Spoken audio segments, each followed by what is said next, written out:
Hello दोस्तों, आज हम सीखेंगे लाइनिंग वाला सूट कैसे स्टिच किया जाता है और उसमें ध्यान रखने वाली कौन सी इम्पोर्टेंट्स बातें हैं। लास्ट वीडियो में हमने इस लाइनिंग वाले सूट की कटिंग देखी थी। आज हम इस सूट की स्टिचिंग कैसे करेंगे कि आपकी लाइनिंग बिल्कुल सही हो जाए और परफेक्ट सूट की स्टिचिंग हो। इसके लिए क्या कैसे करेंगे वो देखिए।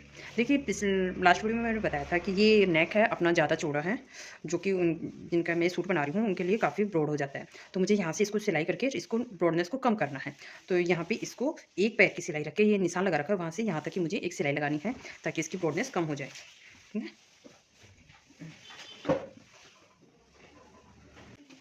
जैसे डार्ट लगाते हैं ना, ऊपर से चौड़ा नीचे से कम, वैसे उस तरीके से लगानी होती है।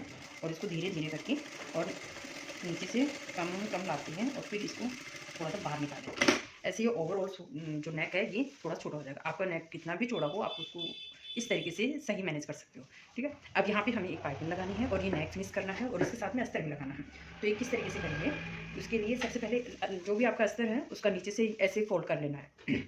जो जितनी लेंथ की बात रखनी है अपने को, उस हिसाब से नीचे से फोल्ड कर लेना है। अब मैं इन दोनों को इनके साथ फ्रंट और बैक दोनों पार्ट को जो मेन फैब्रिक है उसके फ्रंट और बैक के साथ में अटैच कर दूँगी, यानी कि फेविकोल से ग्लू की हेल्प से इनको अच्छे से चिपका लेंगे।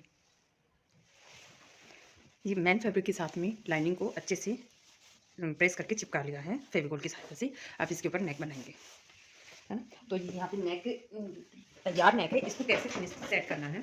इसको अब ये सेम उसी की तरह होगा जैसे कि एक सिंगल फैब्रिक होता है। अब यहाँ पे ये पाइपिंग इसके साथ में लगानी है अपने को, जिस शेप में अपना नेक डिज़ाइन है उसी शेप में ये पाइपिंग लगानी है।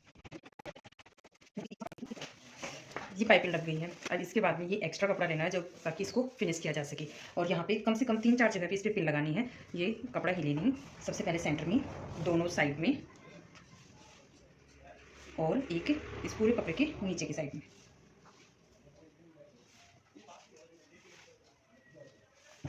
और इसको बैक साइड से जहाँ पे अपनी पाइपिंग की सिलाई आई है उसी सिलाई के ऊपर से दोबारा से सिलाई करेंगे।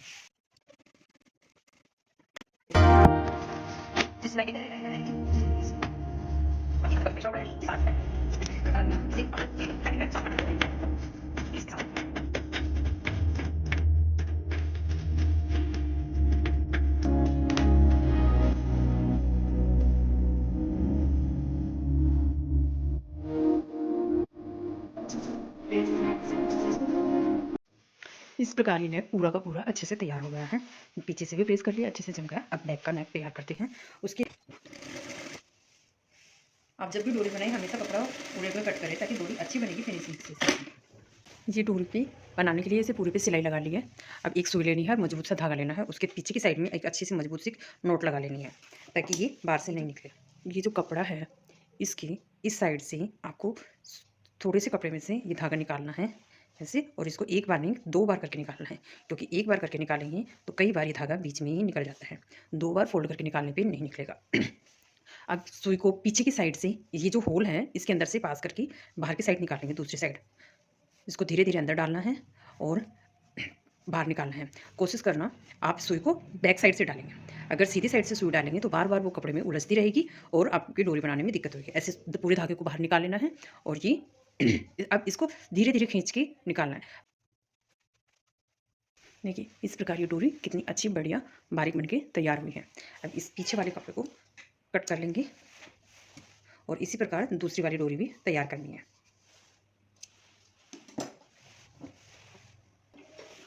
बैक का ये नेक बनाने के लिए इसको पेस्ट कर लिया है और बैक पार्ट के साथ में इसका सेंटर का निशान लगाएंगे, बिल्कुल सेंटर के। फिर उस पर इसको रख के और डोरी लगाते हुए नेक को फिनिश करेंगे।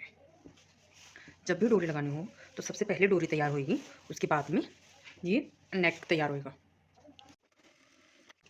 इसका भी बिल्कुल सेंटर का निशान लगाएंगे, दोनों साइड से बटन को अच्छे से पकड़ेंगे, अपना जो सेंटर से पकड़ मैच करेंगे पॉइंट को, और फिर ऊपर से और यहाँ पे एक कट लगाएंगे। अब जो मेन पार्ट है उसको बिल्कुल सीधा रखेंगे, उसकी सेंटर लाइन ये है, इस लाइन के ऊपर इसकी लाइन को रख के और उसको बिल्कुल सही जगह पे मैच करेंगे, बिल्कुल सही तरीके से।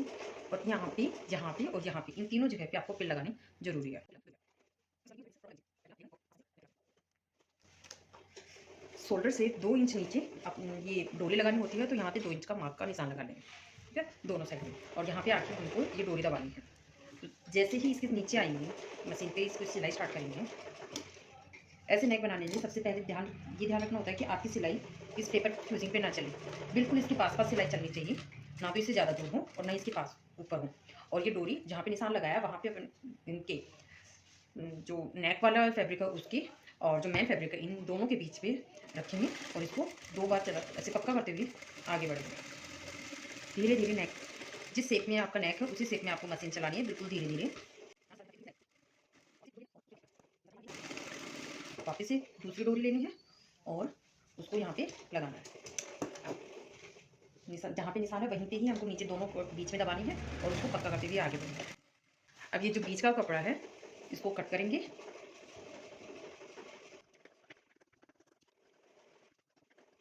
अब देखिए ये डोरी बिल्कुल बीच में लग गई दोनों की। अब यहाँ पे इसके पास में एक सिलाई और लगानी है अंदर की साइड में। जितना भी हम सिलाई का मार्जिन है ये सारा इस साइड रखते हुए नेक को भी साइड घुमाना है और यहाँ पे बिल्कुल टॉप सीम लगानी है। धीरे धीरे इसको कपड़े को घुमाना है, जो आपका सूट वाला फैब्रिक है ना उसको घुमाना है, नेक को नहीं घुमाना। नेक अपनी शेप में रहेगा और इसको भी अच्छे से प्रेस करके और ये नेक जमा लेना। ये फ्रंट और बैक के शोल्डर को जोड़ने का सेम कोई तरीका। फ्रंट वाले पार्ट का जो नेक का जो ये फैब्रिक है फिनिशिंग वाला इसको तो एज इट इज रखना है, बैक वाले को थोड़ा सा बाहर निकालना है इससे बिल्कुल मामूली सा, और इसको वापस इसके ऊपर पलटी करना है और सिलाई लगा लेनी है। इसको थोड़ा सा बाहर निकालना जरूरी है, अगर दोनों को बराबर रखेंगे तो ये फिनिशिंग नहीं आएगी। शोल्डर पे 2 सिलाई लगानी होती है तो आप एक ऐसे भी लगा सकते हो, दूसरी सिलाई के अंदर इसको टर्न कर सकते हो, या फिर एक ही सिलाई में दोनों काम कर सकते हो। एक बार ऐसे लगा लिया, दूसरी बार इसको ऐसे फोल्ड किया और फिर दोबारा से सिलाई लगा दी। अब ये वाली फिनिशिंग अच्छी आ जाती है, जिसको थोड़ा सा एक्स्ट्रा रखने पे ये बिल्कुल इसके बराबर आता है। अदरवाइज इसको दोनों को बराबर रखेंगे, थोड़ा सा ज़्यादा नहीं रखेंगे तो ये यहाँ पे एक मोटी सी गांठ सी बन जाती है और पीछे वाला हिस्सा बाहर की साइड निकलता रहता है, ऐसे बराबर नहीं जाता। इसलिए छोटी छोटी बातों का ध्यान रखने पे फिनिशिंग अच्छी हो जाती है। अब यहाँ पे सो बाजू की नेक फिनिश हो गया। अब बाजू जोड़ेंगे। बाजू जोड़ने से पहले लाइनिंग वाले जो भी फैब्रिक से लें सूट तैयार करें तो ये जो अपन मैन फैब्रिक थोड़ा सा बढ़ा के रखते हो उसको इस टाइम पे यहाँ पे अस्तर के बराबर बराबर कट करना होता है, बिल्कुल बराबर बराबर, क्योंकि अभी ये जितना फ्री होना था ऐसे ही फ्री हो जाता है, इसलिए हमने इसको ज़्यादा बढ़ा रखा था। अब यहाँ पे बाजू जोड़नी है तो इनको बिल्कुल इसके बराबर रखते हुए शेप में कट कर लेंगे। अगर यहाँ पे शोल्डर छोटा बड़ा जा रहा है तो उनको भी बराबर कर लेंगे।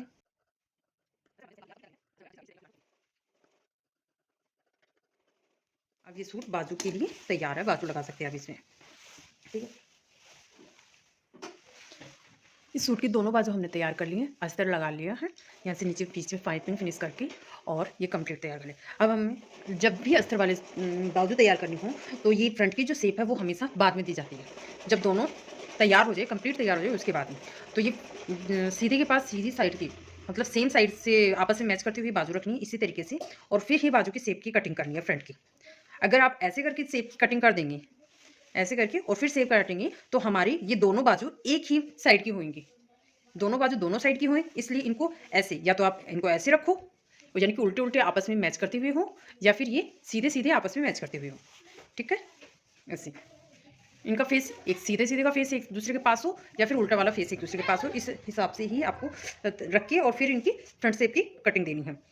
और अगर हम पहले अस्तर की कटिंग कर देंगे तो भी कई बार गड़बड़ हो जाती है। आपका जो लाइनिंग वाला फैब्रिक है इसके फ्रंट और बैक का नहीं पता चलता, जैसे इस वाले फैब्रिक में नहीं पता चल रहा कि कौन सा फ्रंट है कौन सा बैक है, तो गड़बड़ ना हो जाए, एक ही साइड की तैयार ना हो जाए, तो सेफ्टी के लिए आपको हमेशा ये आदत बना के रखें कि अस्तर वाली जब भी बाजू तैयार करनी लगानी है तो पहले बाजू कंप्लीट तैयार हो जाए, उसके बाद उनको सही तरीके से रख के और फिर बाद में फ्रंट की शेप देनी है, उससे पहले नहीं। और ये जो एक्स्ट्रा फैब्रिक है जो हम हमेशा से एक्स्ट्रा लेते हैं उसको भी यहाँ पे बिल्कुल बराबर करना है, सूट में भी बराबर करना है और बाजू में भी बराबर करना है। ठीक है, हमने ये शेप दी थी, ये फ्रंट की है ये बैक साइड है, तो फ्रंट को फ्रंट की साइड में रखते हुए सूट के साथ में स्टिच करेंगे। बाजू लगाने का सेम प्रोसेस। ये बाजू का सेंटर है सूट के लिए, शोल्डर पे आना चाहिए बाजू का सेंटर, ये सेंटर यहाँ पे आना चाहिए, इस तरीके से रखेंगे। ये वाला सेंटर यहाँ पे आना चाहिए, आपको यहाँ पे एक अंगुली रखनी है टाइट से, इनको दोनों को प्रेस करते हुए फिर धीरे धीरे इसको इसके साथ में मैच करना है। अगर छोटा बड़ा होगा तो उसको यहाँ पे एडजस्ट करेंगे, दोनों बराबर है, हमने सही नाप से कट किया था तो इसको एज इट इज पकड़ के और सिलाई कर देंगे। बिल्कुल, अगर आप बिगनर हो तो शोल्डर से सिलाई करना स्टार्ट करें, बिल्कुल सेंटर, बाजू के सेंटर को सूट के सेंटर के साथ में मैच करते हुए फिर पहले आधा सिलाई करें, फिर उसके बाद में दोबारा से शोल्डर से स्टार्ट करें और नीचे तक बाजू को सिलें। इस तरीके से, इसी तरीके से दूसरी बाजू पे जोड़ेंगे इसके। अगर हम नेक इस तरीके से जोड़ेंगे तो ये शोल्डर का जो मार्जिन है ये हमेशा पीछे ही आएगा। जब बाजू से जोड़ेंगे तो भी ऑटोमेटिकली पीछे की साइड में होएगा। अगर ये सही तरीके से नहीं जोड़ रखा तो ये आगे की आएगा, जो कि अच्छा लुक नहीं देता सूट के अंदर। बाजू पे 2 सिलाई लगानी है। अब इस सूट पे फिटिंग के निशान लगाने हैं और उनकी सिलाई करनी है। तो फिटिंग की जब भी सिलाई करनी है तो सबसे इम्पोर्टेंट था, आप ये जो हिप लाइन का जो आपने कट लगाया था, इसको फ्रंट और बैक वाले कट को आपस में मैच करना है। यहाँ पे ये फ्रंट का कट है और ये बैक वाला है, तो इन दोनों को आपस में कट के मैच करके और पिन से सिक्योर करना है यहाँ पे। ठीक है, ऐसे ही दूसरी साइड में करना है। सबसे पहले इन दोनों निशानों को आपस में मैच करना है। जब ये हिप वाले निशान मैच हो जाएंगे तो नीचे से की साइड में कई बार देखा होगा आपने, सूट घूमता रहता है किसी किसी का, तो वो इनके इनके कारण भी होता है। अगर ये दोनों कट आपस में फ्रंट और बैक वाले आपस में मैच नहीं है तो ये सूट ऐसे घूम जाएगा। इसलिए सबसे पहले इनको सिक्योर करना है। अगर आपके बिगनर हो तो आप एक पिन यहाँ पे भी लगा लीजिए ताकि और काम आसान हो जाएगा। और जब आप फिटिंग का अच्छे से कटिंग करते हो और सही निशान लगाते हो तो इस तरह से, जैसे ये वाले निशान है, इन्हीं निशान पे अब हम सिलाई लगा लेंगे ताकि हमें दोबारा से नहीं करना पड़े। दोबारा से इंची टेप की मदद से अपने को निशान नहीं लगाना पड़ेगा। और एक इस आर्म होल को यहाँ पे ये सिलाई को आपस में मैच करते हुए और फिर एक निशान पिन सिक्योर कर लेनी है यहाँ पे भी। ठीक है, ऐसे ये पिन लगाने से काम बहुत आसान हो जाता है। और एक लास्ट में यहाँ पे बाजू पे, अगर बाजू पे पिन भी नहीं लगाए तो भी कोई बात नहीं, क्योंकि हमारी सिलाई यहीं से स्टार्ट होगी। बाजू पे यहाँ का नाप 10.5 है, तो 10.5 का हाफ होएगा 5.25, 5.25 पे निशान लगाएंगे और यहाँ से सिलाई स्टार्ट करेंगे।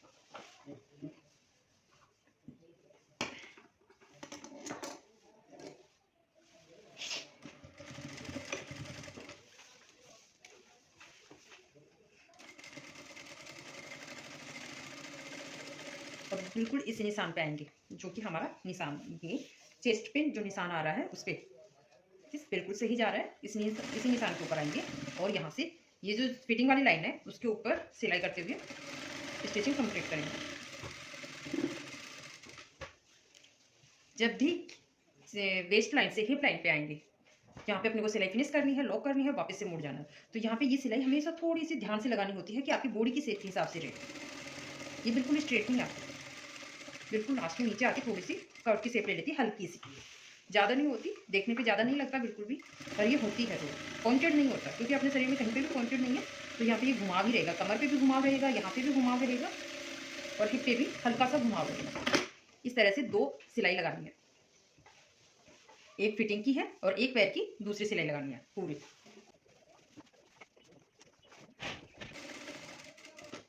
और धीरे धीरे पीछे की साइड में निशान नहीं है, उस साइड में हमने कटिंग के निशान जब कटिंग की थी उसी टाइम पे जो स्टिचिंग का निशान लगाया था उसी निशान से हमें गाइड मिल गया था।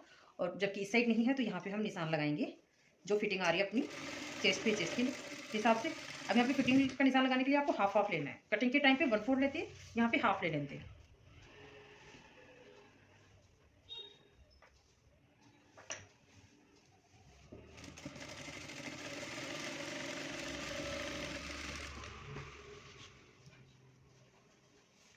और हिप पे नाप लेंगे, हिप का 4 हिप है 39 का 4 हो जाएगा 19.5।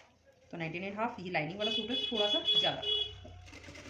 अस्तर वाले सूटों में जो भी एग्जैक्ट नाप है, जैसे 39 है तो आपको 1.25 लेना है, 1/4 एक पैर एक्स्ट्रा लेना है। और ये दूसरी वाली सिलाई लगाएंगे अभी। ये हर सूट में लगानी ज़रूरी है ताकि क्लाइंट को कभी भी अगर 19-20 लगे, उसको खोलना हो, टाइट लगी तो वो ये खोल सके और उसका पूरा सूट खराब ना हो।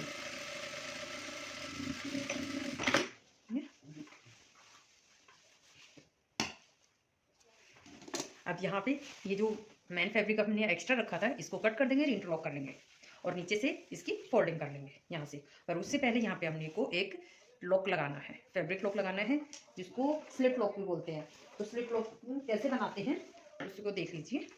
आपको एक कपड़ा लेना है, लगभग 1 इंच चौड़ा होना चाहिए, है ना। उसको हाफ फोल्ड करना है, एक 1 टाइम और एक 2 बार, बस उसको 2 बार फोल्ड करना है और एक बीच में सिलाई लगा देनी है।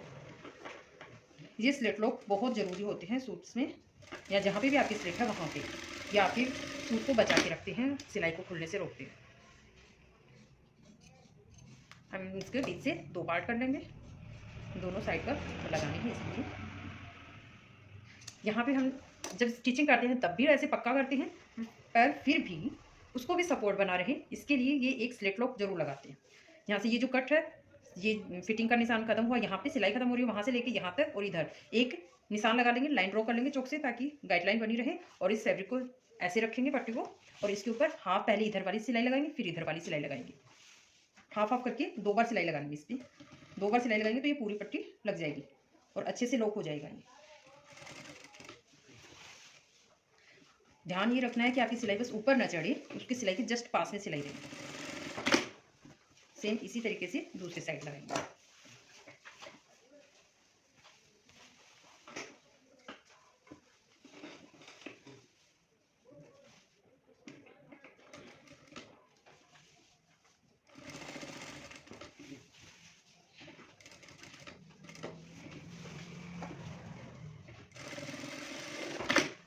अब ये देखिए यहाँ पे बिल्कुल इसके पास तक सिलाई लगाई है, ऐसे ही इस साइड में। अब इनको ये बिल्कुल भी नहीं फटेगी, ठीक है। यहाँ से स्लिट लॉक हो गई है, मजबूती मिल जाती है। तो ये हर सूट पे लगाना जरूरी।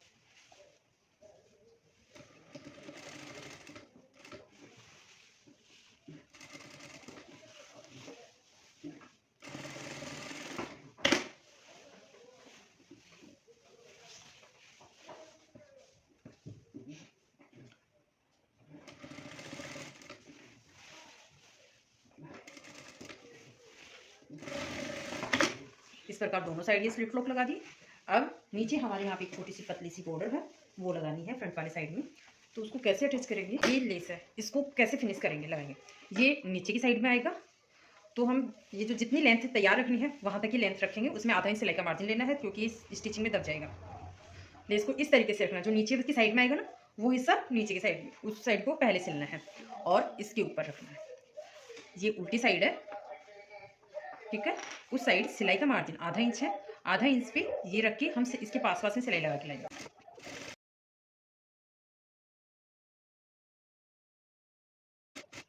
अब ये उल्टी साइड थी, ये हमारी फ्रंट साइड है, तो सीधी साइड में ये सारा मार्जिन इसके नीचे बॉर्डर के नीचे आ जाएगा, और इसको ऐसे पलटी करेंगे बिल्कुल लास्ट तक।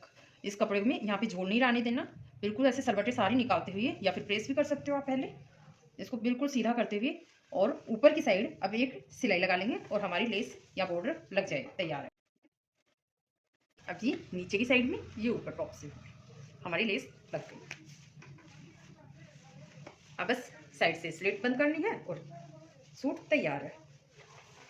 अब जब भी लाइनिंग वाला सूट होते हैं, उनमें ये स्लिट क्लोज करने के 2 तरीके मेथड होते हैं। या तो आप डायरेक्ट एक सिंगल सूट की तरह भी कर सकते हो, और अगर आपका सूट स्लिपरी है, बहुत दिक्कत आ रही है, यहाँ से हिलते हैं, ये दोनों हिल रहे हैं, बिल्कुल मैच नहीं हो रहे, तो उसका दूसरा तरीका ये है कि आप यहाँ से लेके, जहाँ से हमने स्लिट ओपन की है, वहाँ से लेके नीचे टॉप तक जितना आपने को बॉटम रखना है, घेरा रखना है, उसका निशान लगाते हुए एक कच्ची सिलाई लगानी है, फिर आधा उस साइड मोड़ना है और आधा इस साइड मोड़ के और उसको फिनिश कर लेना है।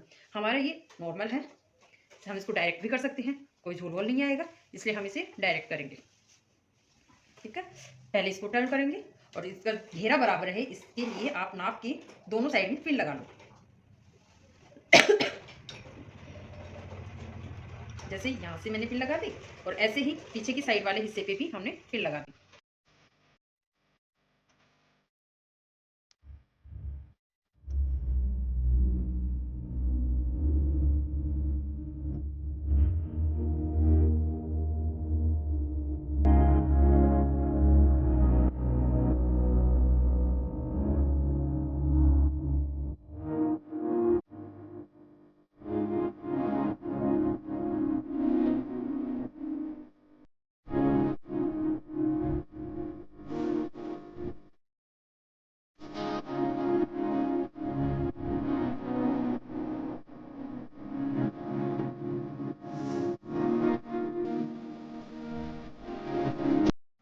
इस प्रकार इस सूट की स्टिचिंग कंप्लीट हो गई है।